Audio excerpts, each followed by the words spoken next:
Shalom, I'm Shani Tarragon, and welcome to the podcast Secrets of the Scroll, Hidden Messages of Megillah Esther by Matan Mizrahi, powered by the Walter Foundation. In this series, we're going to explore textual allusions, literary messages that are hidden in the text of Megillah Esther, teaching us messages of not only the story itself, but allusions to the other 23 Seferim of Tanakh. Please join me on this remarkable journey of learning through Tanakh through the eyes of Megillah Esther.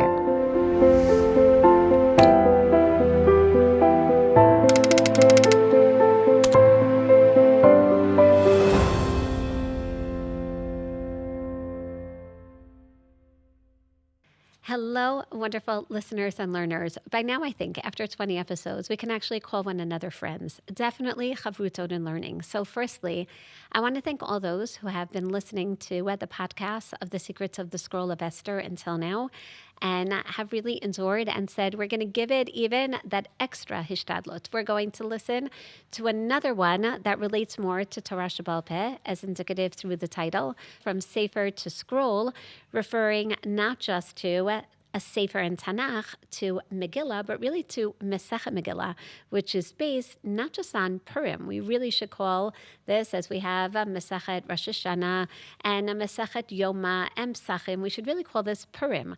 But Chazal are telling us, no, this is based on the Megillah, which means that we certainly have to also speak about Masechet Megillah, Torah Shebaal Peh. And therefore, I'm excited for all of those of you who are continuing, and for those who are just joining us for Torah Shebaal Peh, definitely after this episode, hopefully you'll look back and appreciate how you have to go back and listen to all the others. So with that in mind, we open up Gemara Megillah, based on the Mishnayot of Masechet Megillah.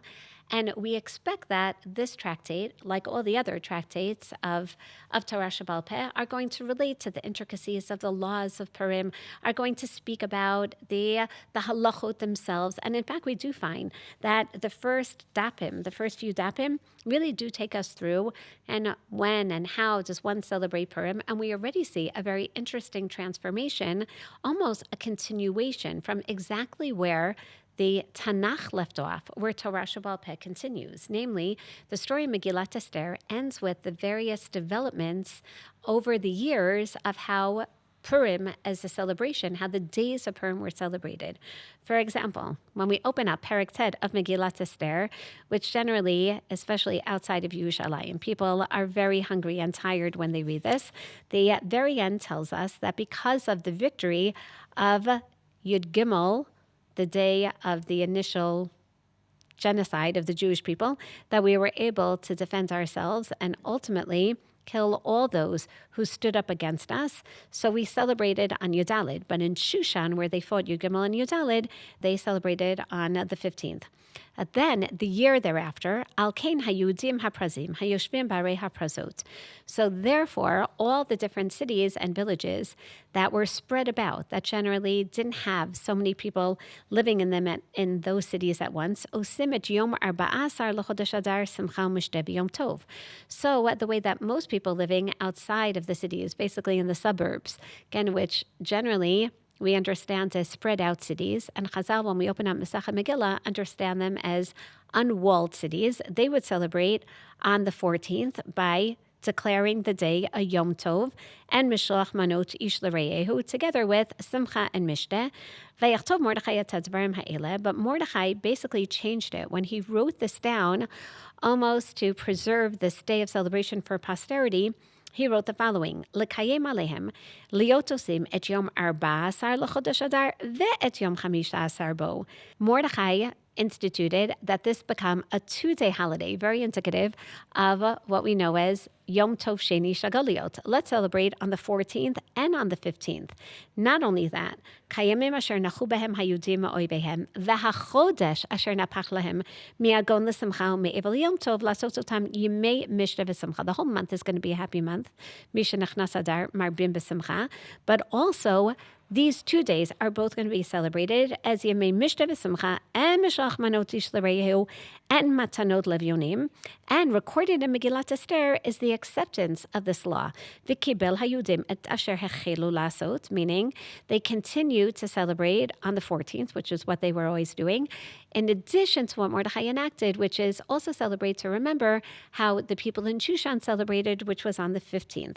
Ki Haman ben Hamdata Hagagit over Kol Hayudim, Chashav al Hayudim labdam, V'hipilpur, Hu Agora lo mamu labdam. And interestingly, recorded in the Megillah is a synopsis of the Megillah itself. Basically, we have these 2 days of celebration to remember the Edict of Haman and to remember how Yashuv machshavato hara'a, how everything turns on its head. V'nafochu al kain karu liyamim ha'elu Purim al shem hapur.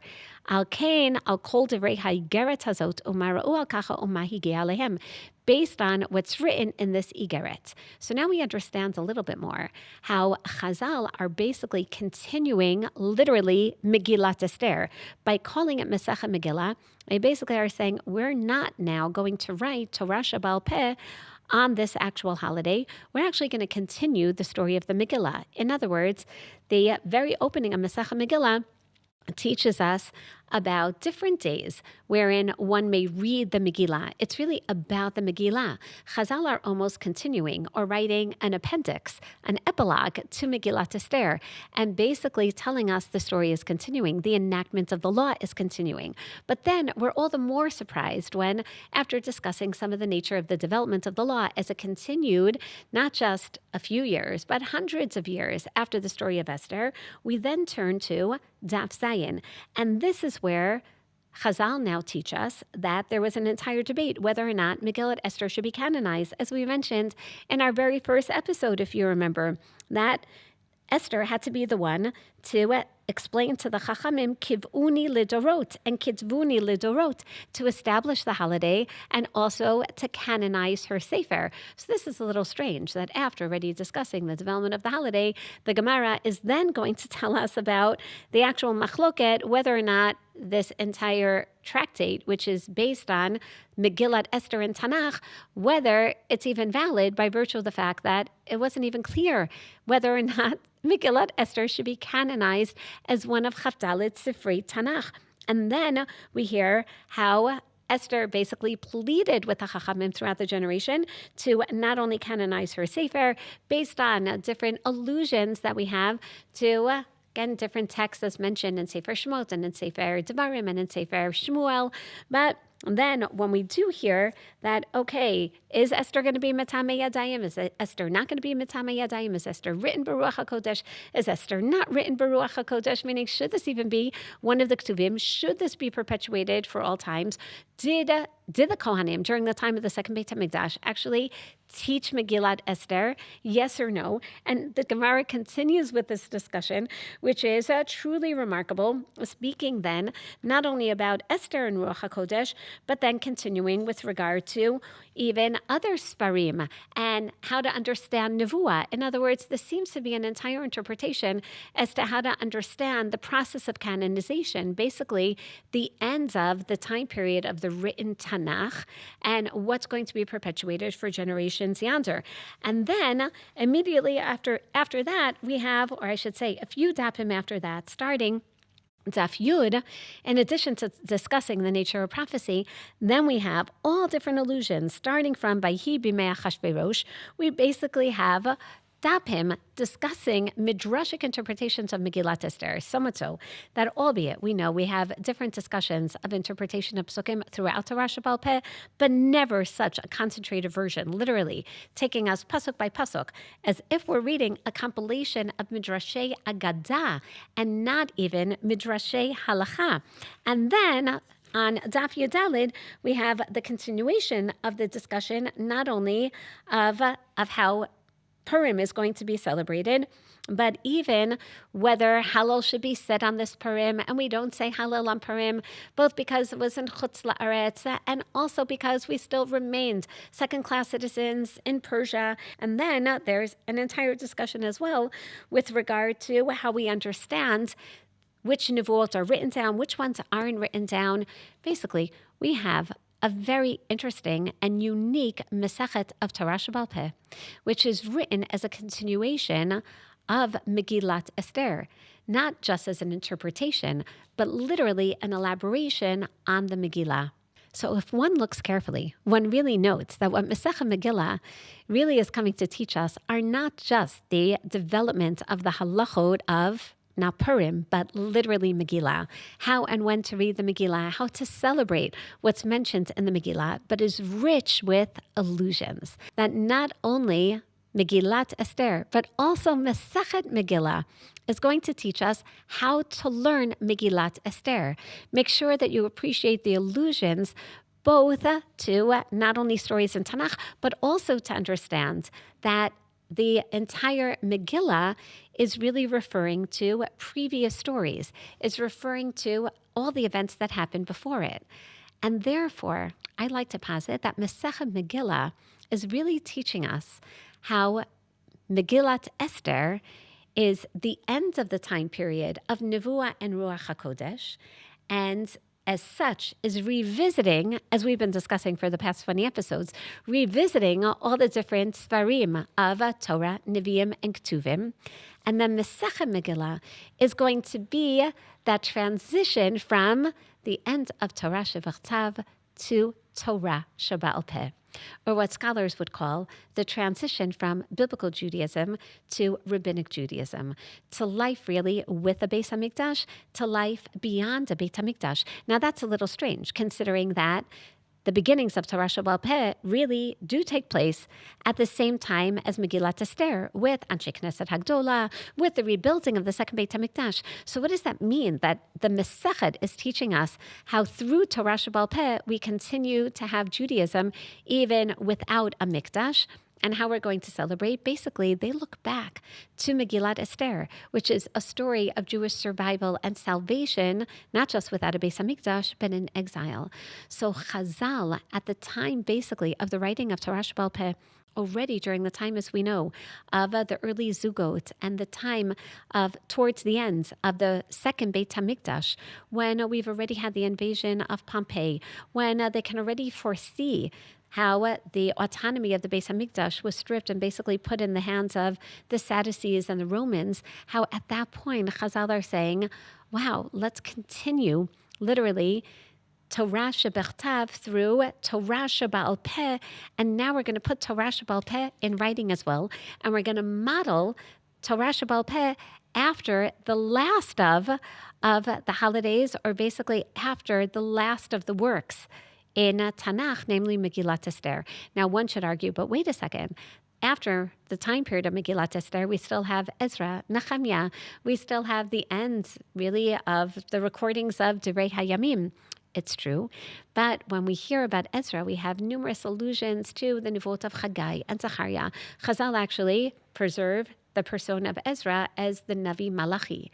And therefore, Chazal really want to show us that the end of Tanakh ends to a certain degree with the vestiges of Ruach HaKodesh, with the vestiges of Ruach HaNevuah through Esther and Mordechai. And therefore, Chazal will also tell us that Mordechai is a contemporary, in fact, of Haggai, Zechariah, Malachi. He must have also served as one of the Anshe Knesset Hagdola.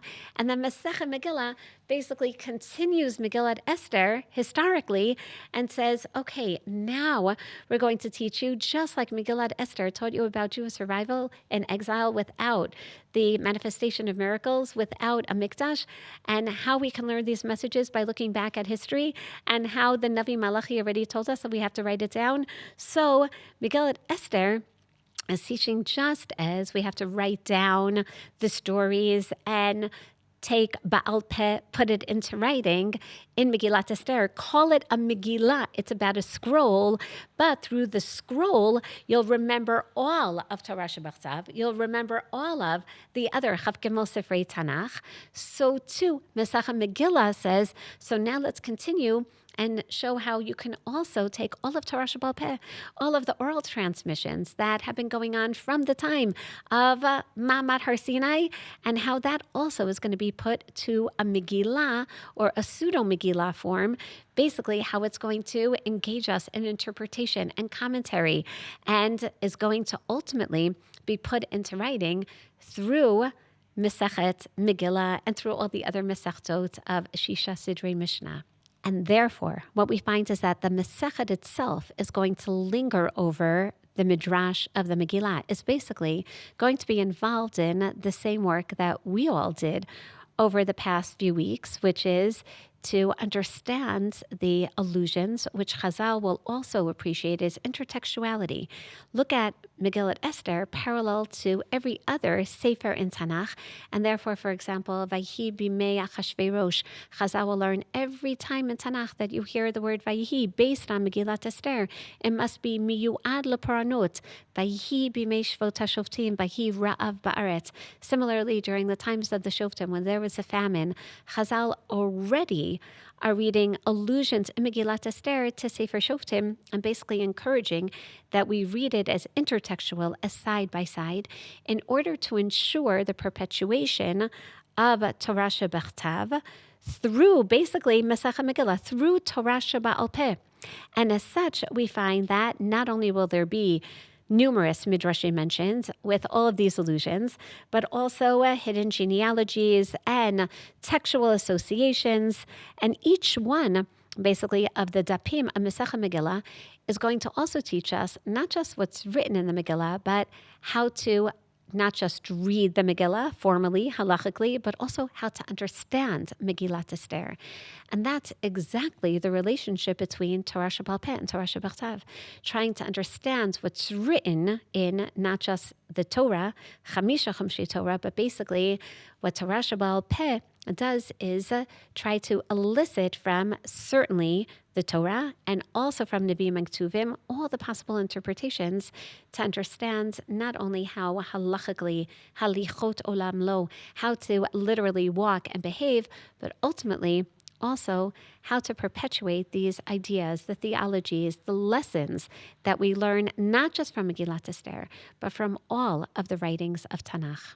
And therefore, Masechet Megillah is not just about how to read the Megillah, but really how to understand the Megillah and how to understand all of Chavdalet Sifrei Tanakh. So, after comparing Esther to Sarah and Mordechai to Shaul, which, even though we saw through the words themselves of Megillat Esther, Masechet Megillah, Chazal say, we want to show you also all of these allusions. We want to build off of not just the narrative and not just the plot of Megillat Esther, but basically of all of Tanakh itself. And therefore, through this, we find something remarkable. This is basically the definition of Torah Sheba'al Peh.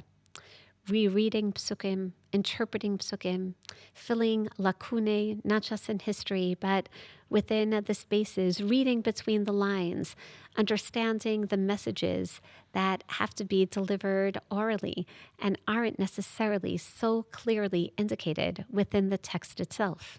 Therefore, one has to ask, why does Dafka Megillat Esther, more than any other Sefer in Tanakh, have its own Torah Sheba'al Peh? We don't have a Torah Sheba'al Peh on Divrei Hayamim. We don't have a Torah Sheba'al Peh on Sefer Shoftim, not even on the Nivot of Chagai, Zachariah, Malachi. But we have an entire Torah Sheba'al Peh based on one Sefer in Tanakh, based on literally the Megillah, the only Megillah, or the only Sefer that's actually called a Megillah because it's not written as a Sefer, meant to be probed, meant to be examined, but rather the Megillah that's meant to be read aloud in a public forum. And the answer is that, as we just said, Masechet Megillah is really not just about Purim. Rather, Masechet Megillah is really our transition to the world of Torah Sheba'al Peh. Based on how Mordechai and Esther start writing down the events, Chazal understand what Torah Sheba'al Peh is all about. It's about perpetuating not just one story, not just one event or one time period in history. It's about perpetuating all of Tanakh, all of the teachings of the past, all of the theology, all of the ideology, all of the messages, both of Torah min Hashemayim that were given to Moshe Rabbeinu, and also the messages of the Nevi'im and the messages of all the authorships of Jewish history, and certainly of the lessons that we've been learning. That's the secret of Torah Sheba'al Peh. And therefore, it really is the transition from Torah Shebechtav to Torah Sheba'al Peh, from biblical Judaism to Rabbinic Judaism, from revelation to interpretation, from Sefer to a scroll, and then from a scroll basically to the literature of Torah Shebaal Peh. And therefore, Megillat Esther, as that transition, not only historically, but also methodologically, is going to also teach us what the differences are. In other words, how do we write a Megillah differently than we write a Sefer Torah? How do we have a Chag, a festival of rabbinic nature, such as Purim, which has never existed before? How can we enact or build off of the enactments of Mordechai and have a holiday midrabanan based on the model that we already have in the Torah and discussed in the Nevi'im of holidays that are called midoraita, holidays from the Torah? And through Masechet Megillah, we see how the Gemara knows very well that Megillat Esther is this transition. How Megillat Esther stands at the end of Nevuah and at the beginning of Torah Shebaal Peh as the dominant religious mode. And therefore, this becomes a model for how we're going to learn, how we're going to write down Torah Shebaal Peh, how we're going to teach Torah Shebaal Peh, how we're going to celebrate Midrabanan. And this also helps us appreciate not only the authority of the Rabbanan, but now we understand that machloket really of Esther, saying, Kitvuni lidorot, learn from me how to write, to perpetuate the past. Learn from me with all the allusions to all the Sfarim of the past, of Torah Shebechtav and the Nevi'im and the Ktuvim. Learn from me how to write for the future, how to perpetuate all those messages, and kivuni, and therefore establish Purim, establish a rabbinic holiday, which once it's included in Tanakh, you'll have less reservation, for example, 300 years later when it comes to the holiday of Hanukkah, which is already outside and after what we call Chatimat Tanakh, then you'll already know how to establish a holiday. And wait a second, if a Doraita holiday has a requirement of Hallel, then really Purim should have a requirement of Hallel, but there are going to be other reasons why we don't say Hallel, as already mentioned. Whereas by Chanukah, then based on Masechet Megillah, of course we should have Hallel because it took place in Eretz Yisrael and it is a complete miracle and it's based on Sukkot because we already have that model established by Purim. So even though Chazal teach us that Mishemetu Chagai Zachariah uMalachi Nistalku Nevuah miYisrael, that there in fact is no longer Nevuah during the time of Megillat Esther, Kal Vachomer, during the time of Masechet Megillah, that's exactly what they want to highlight. That if Megillat Esther, which is written after the moments of prophecy, without any Ruach Nevuah, there's no prophetic voice, there's no Ko Amar Hashem there's no Ko Amar Hashem in Megillat Esther. There's no divine speech at all. Then basically, by omitting Hashem's name, that's exactly what they're telling us, that there is no direct relationship with Hashem. But look, we're revisiting all of the Sfarim in Tanakh. But of course, there are allusions. And maybe that's why when we open up Gemara as well, we don't actually find the same names of Hashem as we find in Tanakh. Not Yud-Kei Vav-Kei and not Elokim. All of a sudden, it's Rahmana. It's Ribono Shel Olam, HaKadosh Baruch Hu. Because this is the transition, we're now transitioning from the direct Torah Shebechtav, the direct words of Nevi'im, to Torah Shebaal Peh. And Mordechai and Esther teach us what this new language is, both in content and in form.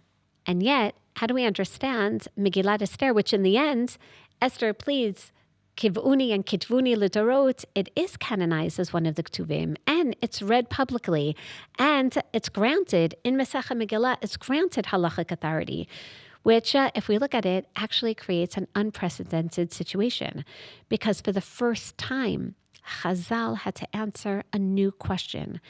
How does a text become sacred when revelation is no longer overt? that anxiety of Chazal actually surfaces in the first parak of Masechet Megillah. That's why on Daf Zayin Amud Aleph, where the Gemara debates whether Esther was written or not written Beruach HaKodesh, and proof texts are going to be marshaled from all over, from, as mentioned, from Torah, from Tehillim, from Mishlei, from earlier narratives, in order to basically teach us that meaning must now be argued. It has to be debated. What we find is something remarkable. The Gemara is telling us about a machloket that existed during the time of Esther, which obviously could not have been by virtue of the fact that Esther seems to be corresponding with the Tanaim who lived hundreds of years later. Rather, Chazal are saying that Esther is already introducing the art of Torah Sheba'al Peh. Esther is already introducing machloket. There's debate, and there are going to be discussions. Wait, but it's written this way in the Torah. How do we understand how to build off, literally, not just beautiful messages through with the allusions? How are we going to understand Var Hashem, Ratzon Hashem, the messages of Nevuah through these allusions, going back to all these Svarim? And even though one can argue that the inclusion of so much machloket, these arguments, which certainly are not just about receiving, but ultimately interpreting and reinterpreting and trying to apply for every single generation, this we already see, in fact, in Megillat Esther. This is the beginning. One can even argue the Chavlei Leidah, the birth pangs of Rabbinic Judaism, the birth pangs of now this time period of Chazal. How are we going to live without direct messages from Hashem? The answer is the interpretation of the Rabbanim based on, just as Esther does, based on the allusions to the past. And therefore, this isn't a marginal concern, even though, of course, it would be much easier not to have machloket. But Chazal introduced machloket already through the words of Esther to tell us that this is going to be the beginnings of the world of Torah Sheba'al Peh, of back and forth. And just as Esther draws allusions from all the different Svarim, she basically is heralding this new time period without direct messages of Nevi'im, without the direct Ko'amar Hashem, without the direct messages of HaKadosh Baruch Hu, to basically say we have to revisit them. We're going to go back and draw allusions and interpret and reinterpret. And that's the dynamic preservation of the literature of Torah Sheba'al Peh. That's how we're going to learn how to apply not just the halachot of the past to the present and future, but also the ideas, the lessons, the pnimiyut HaTorah, the essence of each one of these halachot. If one opens up Megillat Esther, we appreciate, without allusions, then it seems that the story, as we began, is really just a comical story, a story of intrigue, of reversal, of survival. But now we understand how Esther comes alive through the art of Midrash, which really is the art of intertextuality, the art of allusions, the art of seeing exactly what Torah Sheba'al Peh, what Rabbanim do, which is to look at all of the Sifrei Tanakh, not just as chronologically progressing, but actually as horizontally present. And if they're all present, because by the time of Megillat Esther, by the time of 483, the third year of Achashverosh, we basically have almost all of Tanakh already written. And certainly by the time it's canonized, all of Tanakh is already there. And therefore, what Chazal are basically telling us is, look at Tanakh as if it's all open before your eyes. And therefore, we're going to revisit and we're going to understand through what we call really the art of Torah Sheba'al Peh, through Midrashei Agadah in particular, but also Midrashei Halacha, extrapolating halachot from not just Megillat Esther, but really all of Tanakh. That's how we're going to perpetuate, as Esther wanted to do, even in Galut, to perpetuate the messages of Tanakh, to perpetuate the Ratzon Hashem, to perpetuate the messages of Judaism. And that's the survival through Torah Sheba'al Peh, taking its cues from Megillat Esther. And that's why the entire Gemara Megillah is really devoted to this. Chazal do something remarkable. Within Gemara Megillah, they teach us how to read Megillat Esther. They train us, the reader, the listener, to notice when it's absent, when there's an illusion, to recognize the irony, to pay attention also to hidden continuities. And this is why Masechet Megillah is saturated with Midrash more than any other Masechet in Shas, not because Esther is unclear, but because Judaism, after prophecy, must be interpreted by necessity. Now we understand what Mordechai and Esther were trying to do, which is intentionally leave out the name of Hashem in a clear way, just as we find in Torah Shebaal Peh, and not as a deficiency, but rather as a demand, to teach us that even though Hashem is clearly there, as we've discussed through all the allusions, HaMelech, Hashem is there, everyone knows Hashem is there, that they're not afraid of Persian censorship. What they are afraid of is that people are going to think that when Hashem doesn't speak, when Hashem isn't there in voice, when there isn't a nevuah, people may think that there's nothing more to learn, that that's the end of our religious directive. But on the contrary, Mordechai and Esther teach us that when Hashem doesn't speak, that means that we have to speak with the text, that we have to speak with Dvar Hashem, that we have to go back, as Malachi said, to Torat Moshe. That means that we have to go back to all of Tanakh and understand that Hashem is still speaking. Rav Soloveitchik has a beautiful essay on Tefillah, Talmud Torah, and redemption, teaching us how Tefillah really is, to a certain degree, a replacement to Nivuah. And that just as in Nivu'ah, we have really a two-sided relationship. Hashem speaks to the Navi speaks to Hashem. We can still speak to Hashem through Tefillah, and through Talmud Torah, Hashem really continues to speak to us. Or as Professor Nachama Leibowitz would say, that's the beauty of interpreting the Torah. That literally means reading this love letter of HaKadosh Baruch Hu, trying to interpret every single pause, every single extra letter, every single word. And that's exactly what we see Mordechai and Esther are going to set the stage for not just Megillat Esther, but for Masechet Megillah and all of Torah Shebaal Peh. And that's why, at the heart of Masechet Megillah, in addition to all of these midrashim, in addition to the discussion even of Ein Bein, there's really no difference between Adar Rishon and Adar Sheni, and we have the differences or the lack of differences between all other different types of halachot. So too, we hear about the differences between how a Sefer Torah is written and how a Megillah is written, already telling us that Megillat Esther is not exactly like all the other Sifrei Tanakh. It's not like Chamisha Chumshei Torah, definitely is not about the direct word of HaKadosh Baruch Hu.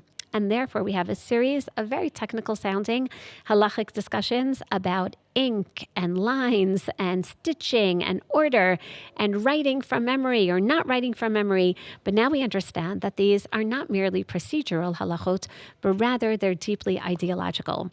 So let's listen to what they're saying. For example, with regards to ink. So we know that a Sefer Torah has to be written in permanent, indelible ink, and as such, its authority is assumed. But for the Megillah, the Gemara has to decide whether or not this is really required. What they're really discussing is whether permanence is intrinsic or is it legislated, and ultimately, the sanctity of the text is going to be conferred upon it through halacha. Or how about the lines, or what we call sirtut, literally the markings of the lines? So as we know, a Sefer Torah reflects a very revealed order. It reflects the order, not just chronological, but how the Navi and certainly how HaKadosh Baruch Hu wanted to write down the sequence of events.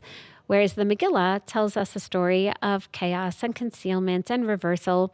And yet, the Rabbanim also insist, even with regard to a Megillah, that it be modeled after a Sefer Torah and also have a very significant structure.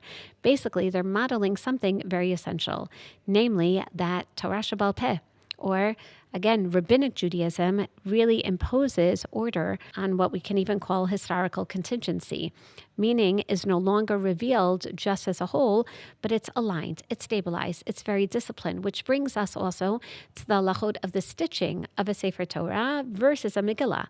A Sefer Torah is sewn into really indivisible unity. It has to be, and this is discussed also in Masechet Bava Batra, it really has to be unified together. Every letter, as we know, is indispensable. One letter that becomes puzzle, the entire Sefer Torah is considered invalid, whereas a Megillah may be stitched more loosely. Again, its unity is retrospective. Only after the story ends do we realize, wow, that was really one story all along.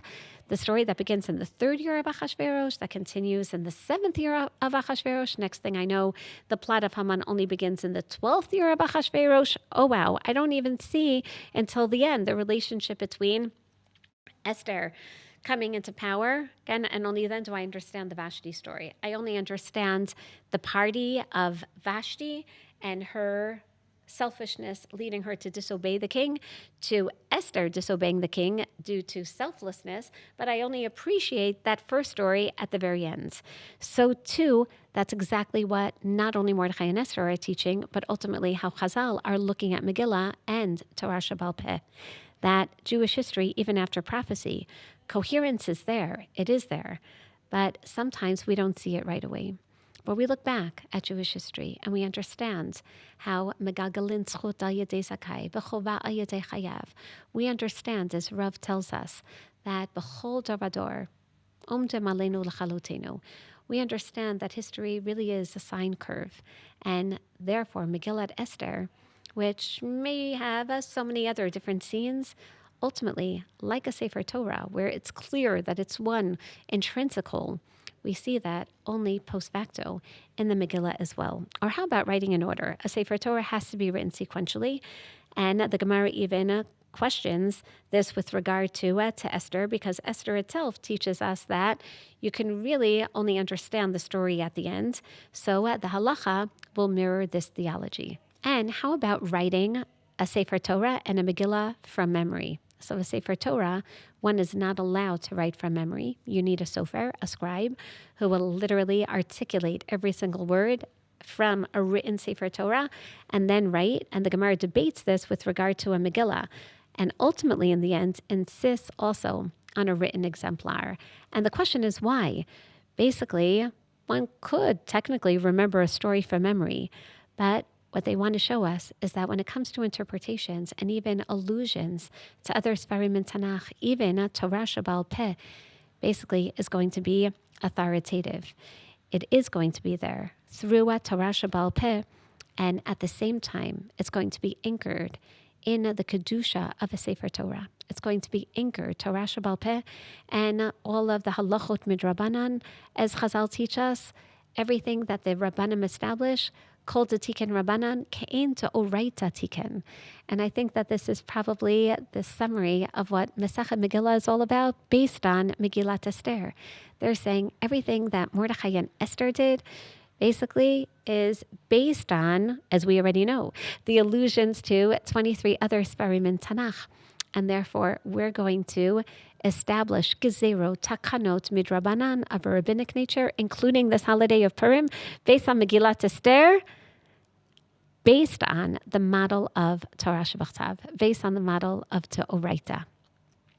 And as such, Purim is not merely celebrated as the first of the holidays of Torah Shebaal Peh, of the gezerot midrabanan, as the first rabbinic holiday. Actually, Purim helps create all future holidays and the entire future of Torah Shebaal Peh and Gezerot and Takanot of Rabbanan.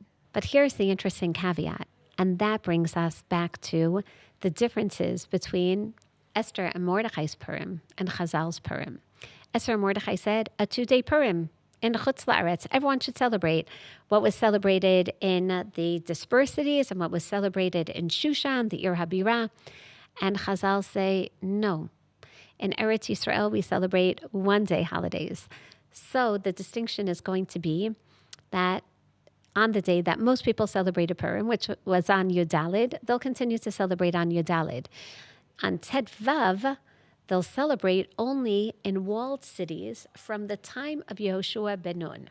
From the time of Yehoshua ben Nun, literally over 800 years before the story of Purim. Again, one can argue 1,300 years before the actual development of The holiday of Purim as we know it, one can say the canonization of the holiday of Purim, why Yoshua ben Nun and not Achashverosh? And this is exactly what Chazal are teaching us as well.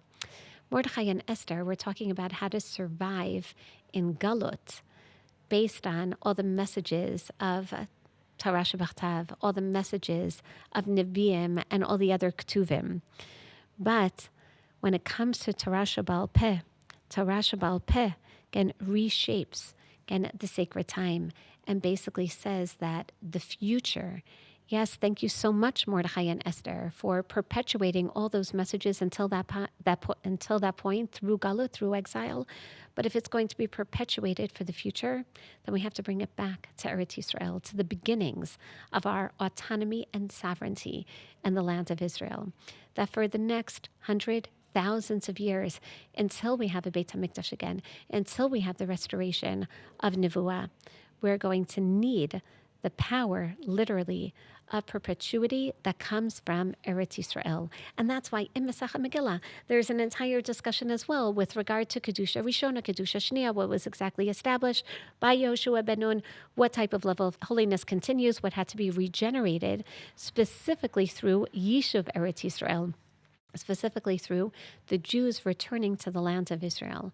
So it's in fact Chazal who to a certain degree also tell us to look at Megillat Esther somewhat through a satirical lens, literally almost mocking the Jews who are staying in the past, who are staying in exile, who are looking at Shushan as Yerushalayim, like Berlin as Yerushalayim, looking at the palace of Achashverosh as the Beit HaMikdash, looking and almost reliving those 70 days as we discussed of Yechezkel's exile, instead of coming back to Eretz Yisrael to basically tell us that the only way Judaism is going to survive for the future is going to be, in fact, through Torah Sheba'al Peh, and the smicha, literally the ordination of the Rabbanim, that will take place and only take place in Eretz Yisrael. That's also why the Gemara in Masechet Megillah Daf Zayin Amud Aleph, together with the Yerushalmi of Megillah, in Parak Aleph Halacha Hey, will teach us in the name of Rabbi Yochanan, Kol HaNebiim B'Kol HaKtuvim Atidin Li Batel, and Reish Lakish, who says, again, at the time of Yemot HaMashiach, all the words basically of the Nevi'im and Ketuvim will no longer be significant, chutz mi Megillat Esther, and then also b'halachot einam b'telot la'olam. Whereas all the prophets and the writings will no longer be so relevant during the time of Mashiach, but Megillat Esther and the halachot, interestingly, to juxtapose the two, and the halachot will never be nullified. Basically, what Chazal are teaching us is that Megillat Esther really is the basis of halachic Judaism. It's the basis of how we keep halachot. It's about revisiting all of Tanakh. And therefore, this isn't chaz v'shalom, a denigration of the words of Nevi'im and Ketuvim. It's a recognition of the historical continuity. It's a recognition of how Megillat Esther comes to teach us those messages for the future.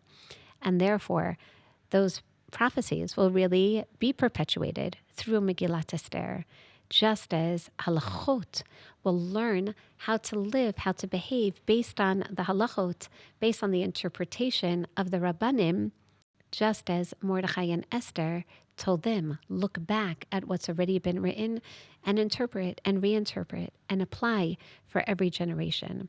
And therefore, what Rav Yochanan and Reish Lakish are teaching us is that even during the time of Mashiach, obviously history continues and human agency is going to be significant, and interpretation of Rabbanim, of leaders of the generation, of the teachers of Torah Sheba'al Peh, that will always be essential, because Mordechai and Esther showed us how in order to survive for the future, you have to make sure to re-examine our past.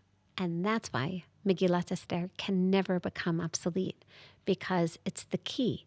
It literally is the basis to teach us how to live without the overt revelation of Ko Amar Hashem. And therefore, what we find is that Gemara Megillah is really more a work of midrash on Megillat Esther than it is just teaching us the halachic interpretation of Megillat Esther, which actually within Megillat Esther, we have the beginning of the halachic interpretation. So what we find is that Masechah Megillah is not just a midrash on Megillat Esther. In other words, it's not just explaining Megillat Esther.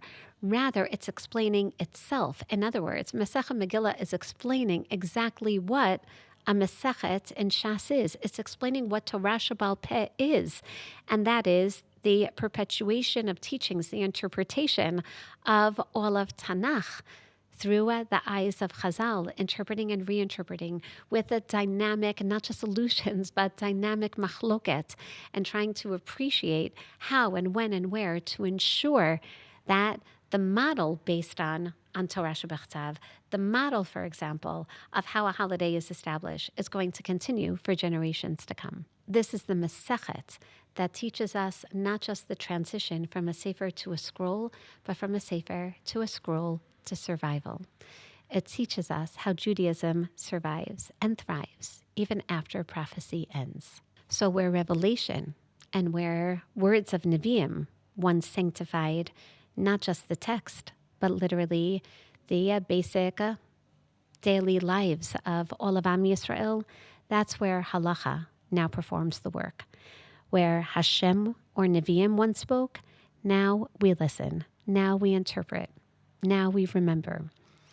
The Sefer indeed becomes a scroll, and the voices of Chazal become interpretation. And this is how not only covenant, but literally how halacha continues, not despite history, but rather within it. And this is why Megillat Esther endures. Chazal say, how was it technically canonized? Because Esther insisted not just that her voice continue, not just that she who remain in exile and remain literally like the Shekhinah still captured really in the palace of Achashverosh, not only how her voice will continue long after the story ends, but also how the voice of Tanakh will continue long after Tanakh is closed, long after Nevuah ceases. That is the remarkable transition from Megillat Esther to Masechet Megillah, from Torah Shebachtav to Torah Sheba'al Peh.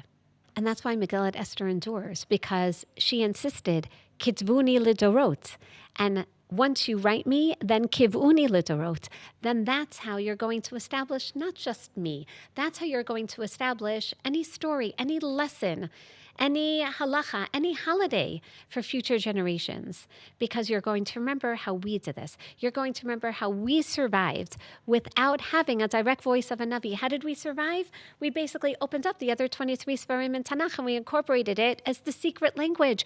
We incorporated it as the lessons that we wanted to teach our generation. And that, Chazal, is what you're going to do as well. Kitvuni lidorot, you're going to make sure that not only the content, but the form, the methods, and the methodology that they endure in order for kivuni, in order for not just my personal voice, says Esther, to continue to live on, but in order for all of Tanakh, in order for the words of Hashem to continue to live on. And therefore, what's remarkable is that Masechah Megillah teaches us not only how we're going to make sure that Purim endures throughout the generation, but how all of Torah Shebachtav and Torah Sheba'al Peh will be perpetuated as well.